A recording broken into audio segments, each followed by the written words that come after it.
RSSஐ தடை செய்ய வேண்டும், மோகன் பகவத் நாட்டிற்குள் நுழைவதற்கும் தடை விதிக்க வேண்டும் என பரபரப்பான ஒரு கடிதத்தை 2 கனடாவினுடைய எம்பிக்கள் எழுதியிருக்கிறார்கள். மிகப்பெரிய அதிர்வலைகளை இது இந்துத்துவ அமைப்புகளினுடைய அவங்களுடைய வட்டாரத்தில் எழுப்பியிருக்கிறது. என்ன நடந்தது, எதற்காக இப்படியான கடிதம், RSSக்கும் கனடாவுக்கும் அப்படி என்னதான் என்கிற கேள்விகள் அடுத்தடுத்து வரத் தொடங்கி இருக்கிறது. இதனுடைய பின்னணி இவற்றை விரிவாக அலசுகிறது இந்த தமிழ் குரலின் மெரோனா எக்ஸ்க்ளூசிவ் செய்தி தொகுப்பு. இந்த ஸ்க்ரால் ரிப்போர்ட் ஆகக்கூடிய செய்தியை பார்க்குறோம். Ban RSS in Canada, block மோகன் Bhagwat's entry, 2 of the country's MPs urge government அப்படிங்கிறது. கனடா அரசாங்கத்திற்கு 2 எம்பிக்கள் அவங்க அரசாங்கத்திற்கு ஒரு கடிதத்தை அவசர ரீதியிலாக நீங்கள் 2 விஷயத்தை பண்ணணும். ஒன்று RSSக்கான தடை, 2வது அவர் நாட்டுக்குள் நுழையக்கூடாது என்று நீங்கள் உத்தரவிட வேண்டும். அதில் என்ன சொல்கிறாங்க, இதற்கு முன்பாக ஹேட் ஸ்பீச் அப்படிங்கிறத தொடர்ந்து பேசக்கூடியது அவருடைய வரலாறாக இருக்கிறது. அதே போல் சிறுபான்மை மக்களுக்கு எதிராக கலவரத்தை தொடர்ந்து ஆதரித்து பேசக்கூடியவராக இவர் இருக்கிறார் என்றும் அந்த கடிதத்தில் குறிப்பிடப்பட்டிருக்கிறது. அவர் இப்போ பார்த்திங்கன்னா கனடாவுக்கு அவர் வருவது என்பது சமூக பதற்றத்தையும் சமூக கொந்தளிப்பையும் ஏற்படுத்தும் என்றும் அந்த கடிதம் குறிப்பிடுகிறது. அவர் பார்த்திங்கன்னா ஆகஸ்ட் 31 செப்டம்பர் 1 இந்த 2 நாட்கள் கனடாவில் அவர் பயணப்படுகிறார். அங்கு அவருக்கான நிகழ்ச்சிகள் ஏற்கனவே ஏற்பாடு செய்யப்பட்டிருக்கிறது. குளோபல் அவுட்ரீச் டூர், உலகம் முழுக்க பல்வேறு நாடுகளுக்கு போயிட்டு RSSனுடைய தத்துவங்கள் தாத்பரியங்கள் அதை எடுத்து கொண்டு போவது. ஏன்னா அவங்க சொன்ன அந்த வசுதேவ குடும்பகம் அப்படிங்கிற வகையிலையும் நீங்கள் அதை எடுத்துக்கலாம். குளோபலாக எப்படி RSS கால் பரப்பி இருக்கிறது அப்படிங்கிறத உணர்ந்து கொள்வதற்கும் இது ஒரு வாய்ப்பு. பல்வேறு நாடுகளுக்கு வெவ்வேறு காரணங்களுக்காக போனவர்களை நோக்கி அவங்கள ஒரு நெட்வொர்க்கிங்குள்ளே கொண்டு வருவது, அங்கே ஒரு குறிப்பிடத்தகுந்த ஒரு இடத்துல அவங்க இருப்பதற்கான வாய்ப்புகளை உருவாக்குவது, சூழல்களை உருவாக்குவது என்பதெல்லாம் தொடர்ந்து RSS கான்ஷியஸாகவே குளோபல் லெவலில் செஞ்சுட்டு வராங்க. இதுதான் கவனிக்க வேண்டியது. இந்தியாவில் ஆளுங்கட்சியாக இருக்கும் மத்தியில் மோடி அவர்கள் தலைமையிலான NDA, அது பாஜக தான் அதனுடைய தலைமையில் இருக்கிறது. பாஜகவினுடைய தாய் ஸ்தாபனமானது RSSன்னு நம்ம எல்லாருக்கும் தெரியும். அதை தான் குறிப்பிடுறாங்க. 2 எம்பிக்கள் ஹீத்தர் மெக்ஃபர்சன் மற்றும் ஜெனி குவான் ஆகிய 2 எம்பிக்கள் கனடாவினுடைய NDP, நியூ டெமோக்ராட்டிக் பார்ட்டி, அந்த கட்சியை சேர்ந்தவர்கள். அவங்களுடைய நாட்டினுடைய அமைச்சர், அதாவது பப்ளிக் சேஃப்டி, பொதுமக்களுக்கான பாதுகாப்பு அப்படிங்கிற வகையில் பொது பாதுகாப்புக்கான அமைச்சருக்கு, அதே போல் இமிக்ரேஷன் மற்றும் ஃபாரின் அஃபேர்ஸ்க்கான மினிஸ்டருக்கும் எழுதி இருக்கக்கூடிய கடிதம் தான் இப்போது பேசுபொருளாக மாறி இருக்கிறது. நீங்கள் இதை உடனடியாக செய்ய வேண்டும். இப்போ நம்ம அந்த கடிதத்தையே பார்க்கலாம். ஆக்சுவலாக ஜென் குவேன் அவர்களுடைய அந்த ட்வீட்டை பார்த்துட்டு நம்ம தொடரலாம். ஜென் குவான் அவங்க என்ன சொல்கிறாங்க, serious concern, extremist network linked to intimidation, hatred, violence, foreign interference, targeting minority communities, critics. Government must put public safety and right of Canadians ahead of political interest. Anti-Sikh or Islamophobic hate speech have no place in Canada. அவங்க குறிப்பிடுறாங்க, மிகப்பெரிய அளவுக்கு extreme, ரொம்ப தீவிரமாக செயல்படக்கூடிய நெட்வொர்க்கை சேர்ந்தவங்க intimidation, எல்லாவற்றிலும் போய் தலையிடுவது என்பது, வெறுப்பை பரப்புவது, வன்முறை, வெளிநாட்டுகளில் போயிட்டு கூட அவங்க தலையிட்டு சில வேலைகளை செய்ய பார்ப்பாங்க. அங்கே இருக்கக்கூடிய சிறுபான்மை மக்களை குறிவைத்து அவங்க டார்கெட் பண்ணுறது, விமர்சகர்கள், அவங்கள கிரிட்டிக்ஸாக இருந்து அவங்களை எதிர்க்கிறவர்களின் மீது குறிவைப்பது போன்ற விஷயங்கள் செய்யப்படுகிறது. அரசாங்கம் உடனடியாக அரசியல் லாப கணக்குகளை ஓரம் வைத்துவிட்டு மக்களினுடைய பாதுகாப்பையும் உரிமையையும் பேண வேண்டும், அதில் தான் அவங்களுடைய ப்ரையாரிட்டியாக இருக்கணும் அப்படின்னு சொல்கிறாங்க.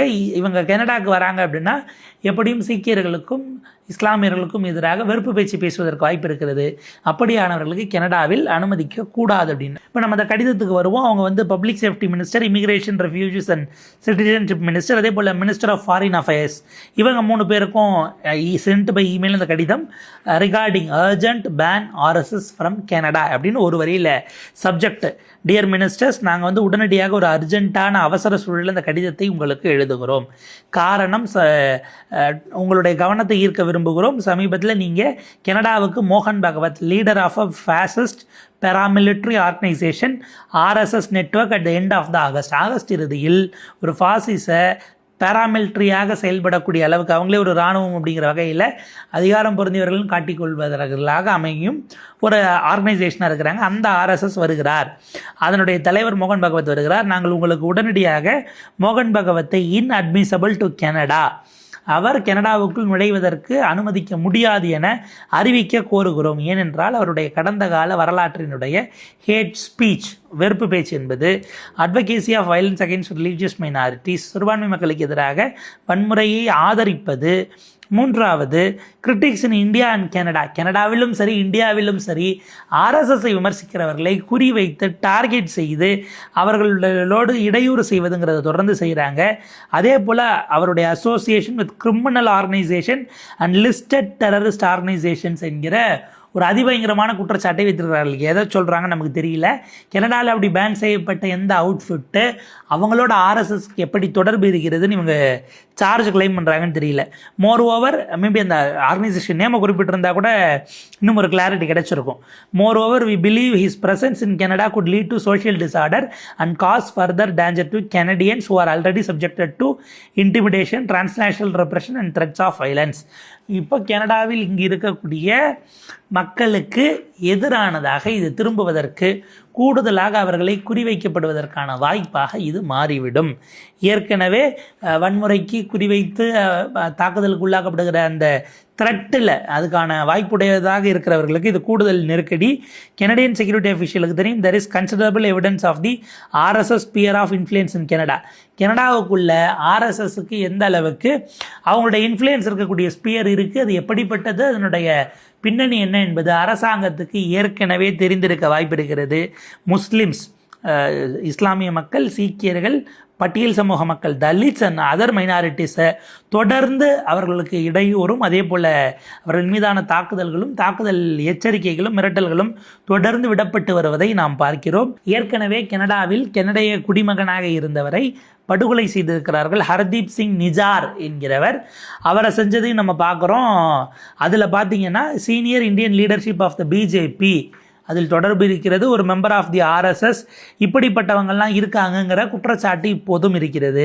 உங்கள் அரசாங்கம் உடனடியாக அங்கு போராடிய இப்படியானவரை நுழையிறாங்க, ஆர்எஸ்எஸ் கொடுத்தவர்களின் காரணமாக அப்படி நடந்திருக்குன்னா அதன் மீது நீங்கள் நடவடிக்கை எடுக்க வேண்டும்ங்கிறத நினைவுபடுத்துகிறோம். சமீப வாரங்களில் ஐக்கிய நாடுகளுடைய ஹியூமன் ரைட் எக்ஸ்பர்ட்ஸ் என்ன சொல்கிறாங்கன்னா, கனடாவில் குறிப்பாக இங்கே இருக்கக்கூடிய சீக்கியர்களுக்கான அந்த பாதுகாப்பு அப்படிங்கிறது அவர்கள் மீதான தாக்குதலுக்கான மிரட்டல்கள் இந்துத்வா எக்ஸ்ட்ரீமிஸ்ட் குரூப்னால ஆர்எஸ்எஸ் உள்ளிட்ட அமைப்புகள் திட்டமிட்டிருக்கிறார்கள் என்பதை எச்சரித்திருக்கிறது ஐநாவினுடைய ஹியூமன் ரைட் எக்ஸ்பர்ட்ஸ். அப்படின்னும் போது நீங்கள் உடனடியாக உங்கள் அரசாங்கம் இதில் துரித கதியில் செயல்பட வேண்டும் அப்படின்னு குறிப்பிடுறாங்க. நியூ டெமோக்ராட்ஸ் நாங்கள் தொடர்ந்து சொல்லிக் கொண்டிருப்பது ஆர்எஸ்எஸ்ஸை தடை செய்ய வேண்டும்னு தான் சொல்லிக்கிட்டு இருக்கிறோம். ஆர்எஸ்எஸ்ஸை பயங்கரவாத இயக்கம் அப்படிங்கிற வகையில் கொண்டு போய் சேர்க்கணும்.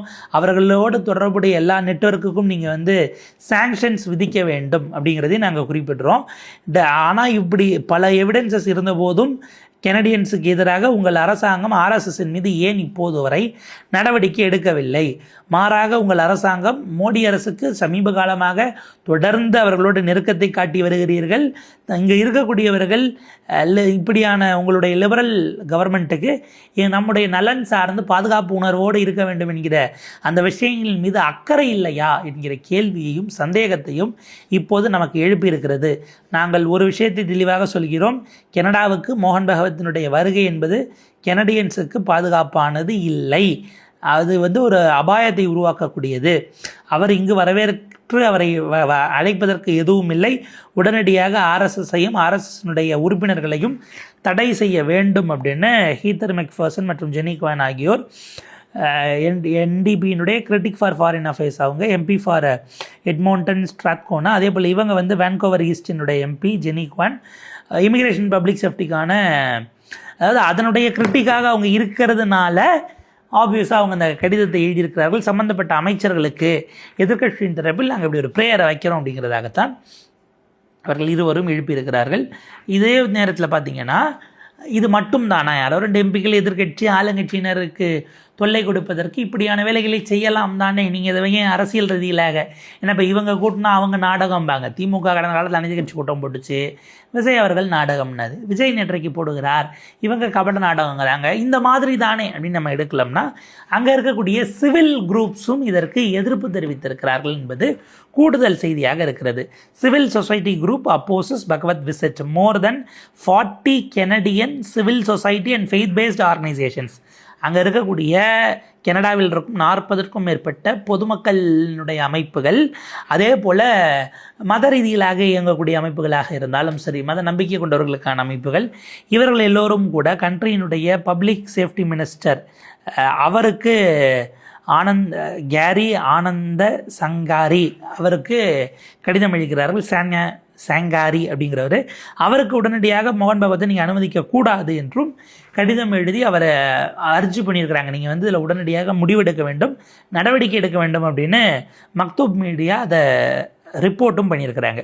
இந்த ஆர்கனைசேஷன் சொல்கிறாங்க, ஆர்எஸ்எஸ்னுடைய தலைவர் இங்கு வருவது என்பது பொதுமக்களுடைய பாதுகாப்புக்கு பெரிய அளவுக்கான பிரச்சனைகளை ஏற்படுத்த வாய்ப்பு இருக்கிறது. உடனடியாக protect our communities from far right extremism. மிக தீவிரமாக இருக்கக்கூடிய உங்களுக்கு வந்து பார்த்திங்கன்னா வலதுசாரியினுடைய அந்த தீவிரத்தன்மை அதிலிருந்து காப்பாற்ற வேண்டும். அதே போல் வெறுப்பு பேச்சிலிருந்து மக்களுக்கான பாதுகாப்பை நீங்கள் உறுதி செய்ய வேண்டும். வெளிநாட்டிலிருந்து வந்து இங்கே இருக்கக்கூடிய சிக்கல்களுக்குள்ள தலையிடுவதிலிருந்தும் நம்முடைய மக்களை நீங்கள் பாதுகாக்க வேண்டும் என்கிற கருத்தை வலியுறுத்தி அந்த கடிதம் எழுதப்பட்டிருக்கிறது. அதில் யார் யாரெல்லாம் இருக்காங்க அப்படின்னா, Canadian forum for human rights, அதே போல் Canadian forum for human rights and democracy in India அப்படின்னு ஒரு அமைப்பு இருக்காங்க. கெனடியன் கவுன்சில் ஆஃப் இந்தியன் முஸ்லிம்ஸ்னு ஒரு அமைப்பு, கெனடியன்ஸ் ஃபார் இந்தியன் டெமோக்ரஸின்னு ஒரு அமைப்பு, South Asian Dalit Adivasi network அப்படின்னு ஒரு அமைப்பு, வேர்ல்டு சீக் ஆர்கனைசேஷன் என்கிற ஒரு அமைப்பு, கூடுதலாக Canadian council of Muslim women அப்படிங்கிற ஒரு அமைப்பு, இப்படியான பல்வேறு அமைப்புகள் சேர்ந்ததாக 40க்கும் மேற்பட்ட அமைப்புகள் இந்த விஷயத்தை பதிவு செய்திருக்கிறார்கள். இது வந்து ரொம்ப ஒரு குரூஷியலான காலகட்டம். அஃப்கோர்ஸ் மோகன் பகவத் அவர்களுக்கு அல்லது ஆர்எஸ்எஸ்க்கு தடை என்கிற மாதிரியான வார்த்தைகள் வருது அப்படின்னா இப்போ இருக்கக்கூடிய கெனடியன் கவர்மெண்ட் என்ன முடிவு எடுக்குதுங்கிற தனி விவாதம். பாஜக மிக நிச்சயமாக அதை ரசிக்காது. தங்களுடைய தாய் ஸ்தாபனத்துக்கு அப்படியான விஷயங்களை யாராவது வலியுறுத்துகிறாங்கன்னா அதை அவர்கள் ஏற்றுக்கொள்ள மாட்டார்கள். ஸோ இது வந்து ராஜதந்திர ரீதியிலாக ஏதேனும் அவருக்கான பாதுகாப்பை நீங்கள் உறுதி செய்ய வேண்டும் என்கிற வகையில் அவருக்கான ப்ரொடெக்ஷனை என்ஷூர் பண்ணணும்னு கெனடியன் கவர்மெண்ட்கிட்ட பேசுவதற்கு வாய்ப்பு இருக்கிறதா என்கிற கேள்வி வரும். நீங்கள் ஒரு அரசாக இருந்து கொண்டு ஒரு தனியார் அமைப்பு, அது என்ஜிஓ கணக்கில் நீங்கள் சேர்ப்பீங்களா, எதில் சேர்ப்பீங்கிறது ஒரு பெரிய கேள்வி உள்ளடக்கியதாக இருக்கிறது. ஆர்எஸ்எஸ்னுடைய ஃபண்ட்ஸில் தொடங்கி பல விஷயங்கள் முறைப்படுத்துறது, வெளிப்படைத்தன்மையற்றதுன்னு. பட் அதை தாண்டி அப்படியான ஒரு அமைப்புக்கான கேள்விங்கிறது எப்படி சரியானதாக இருக்கும் என்பது உபகேள்வி. அந்த கேள்விக்கு ஒரு நாளும் பாஜக அதை எதிர்கொள்ள போவதில்லை, பதில் சொல்ல போவதும் இல்லைங்கிறது தான் நம்ம பார்க்க வேண்டியது. ஸோ இப்படியான சூழலில் இந்த மாத இறுதி அப்படின்னும் போது அஃப்கோர்ஸ் இன்னும் ஒரு 31 தான் என்றாலும் கூட இன்னும் ஒரு 2 வாரங்கள் நம்ம ரஃப்லி எடுத்துக்கலாம், 2-2.5 வாரம். இதற்குள் என்ன மாதிரியான முடிவுகள் வரப்போகிறது, இருதரப்பு உறவுகளில் இது விரிசலை ஏற்படுத்துகிறதா, உறுதித்தன்மை கொடுக்கிறதா என்பதை நாம் பொறுத்திருந்து பார்ப்போம். கூடுதல் அப்டேட்ஸ் வரும்போது விரிவாக பேசலாம்.